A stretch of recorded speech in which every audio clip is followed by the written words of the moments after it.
Birinci dərs. Qəzəbin mahiyyəti, düşmən yox, imtahan. Ey insan, əvvəlcə bunu dərk et. Qəzəb sənin içində olan bir qüvvədir və bu qüvvə Allah tərəfindən sənə verilmişdir. Bu hiss olmasaydı, sən haqsızlığa qarşı çıxmazdın, zülmə etiraz etməzdin.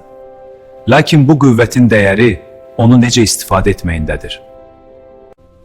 Qəzəb idarə olunarsa ədalətə xidmət edər, idarə olunmazsa insanı zülmə sürükləyər. İmam Əli İbn Əbu Talib əleyhissalam buyurur. Qəzəb bir növ dəlilikdir, kim onu saxlamazsa peşman olar.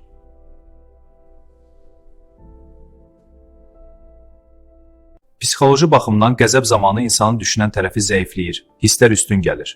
Bu anda insan impulsiv hərəkətlər edir, məsələn qışqırır və ya əl-qol hərəkətləri ilə reaksiya verir. Hadisəni şişirdir, qarşı tərəfi düşmən kimi görür, sonradan peşman olacağı söz və əməllər edir. Bu mənim təkrarlanan səhvimdir. Hər də əsas iddiamlar, sonra peşmançılıq. Niyə belə edirəm anlamıram. Qəzəbin kökü çox vaxt daxildədir. Dəyər görməmək hissi, haqsızlığa uğradığını düşünmək, gözləntilərin pozulması. Bu dərsin nəticəsi. Qəzəb gələndə dərhal reaksiya vermə. Özünə de. Bu mənim imtahanımdır. Cavabım mənim kimliyimi göstərəcək.